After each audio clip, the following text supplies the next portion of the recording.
What do you think is the worst deck in Yu-Gi-Oh? And I don't mean like any underperforming deck or some rogue fodder. I'm talking about the bottom of the barrel, complete and utter, soggy, stinky trash, the deck you wouldn't play even if it was your last option. Before you type your answer in the comments below, let me tell you, yep, you're wrong. This title is reserved for Punk, and here's why. Firstly, this deck has some weird restrictions.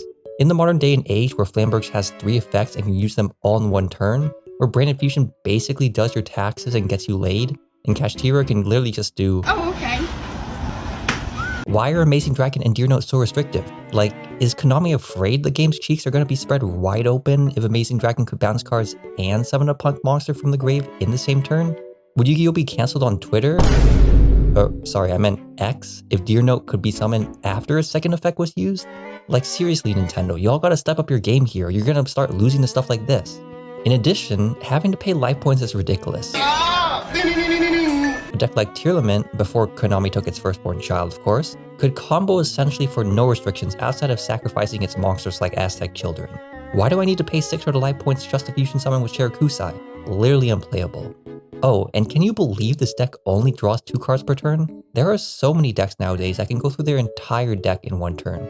Dark World, Guardians, Exodia for God's sake, and unlike the first 2, that deck actually did something. Exodia obliterate! Meanwhile, you're telling me Extreme Session only lets me draw 2?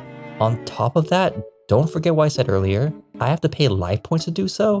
Pot of Greed does the same exact thing without this restriction, and I'm playing 3 in my deck right now just to make up for this. I summon Pot of Greed to draw 3 additional cards from my deck! All this said though, I have a solution. I've made a custom card that I think will completely fix the archetype, and I've made sure to balance it extra fair and square for the game.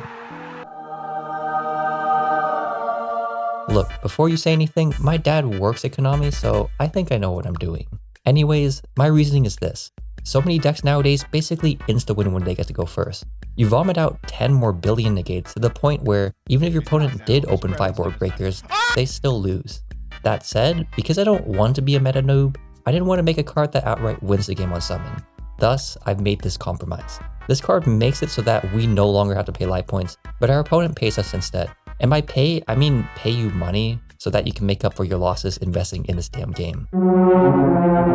Yeah, Konami, I said damn. What are you gonna do, ban me? I did nothing wrong, man! Well, regardless, thank you so much for coming to my TED Talk. Please subscribe for more epic takes and for my upcoming Among Us playthroughs debuting no sooner than 20XX.